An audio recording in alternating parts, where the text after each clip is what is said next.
ధర అయితే రోడ్డు మీద తాగేసి పడిపోవడంతో వరలక్ష్మి అయితే ధరని ఇంటికి తీసుకుని వచ్చి వాళ్ళ ఇంట్లో అప్పగించుతుంది. ఏమని నందిని అడగ్గా ఇలా ధర తాగేసి రోడ్డు మీద పడిపోయిందని చెప్పి వరలక్ష్మి అంటూ ఉంటుంది. ఆ మాటలు విన్న ఇంట్లో వాళ్ళంతా ఒక్కసారిగా షాక్ అవుతారు.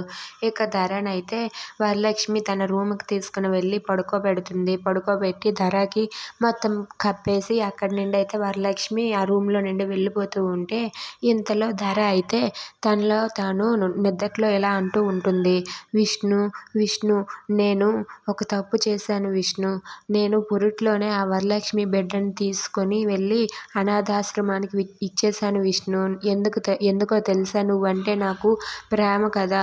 నేను నీకు దగ్గర అవ్వడం కోసమని నేను ఇదంతా చేశానని చెప్పి అంటూ ఉంటుంది. ఆ మాటలు విన్న వరలక్ష్మి అయితే ఒక్కసారిగా షాక్ అవుతుంది. ఏంటి ధర ఏం మాట్లాడుతుంది అని చెప్పి అనుకుంటూ ఉంటుంది. అవును విష్ణు, వరలక్ష్మి బిడ్డను పురిట్లోనే అనాథాశ్రమంకి ఇచ్చేశాను.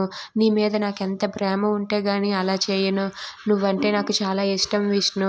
ప్లీజ్ విష్ణు, నన్ను పెళ్లి చేసుకో విష్ణు అని చెప్పి తలవరిస్తూ ఉంటుంది. ఇదంతా వింటున్న వరలక్ష్మి అయితే ఒక్కసారిగా షాక్ అయిపోయి ఏంటి నా బిడ్డ బ్రతికే ఉందా అని చెప్పి అనుకుంటూ ఉంటుంది. If you like this video please like, share and subscribe. Thanks for watching.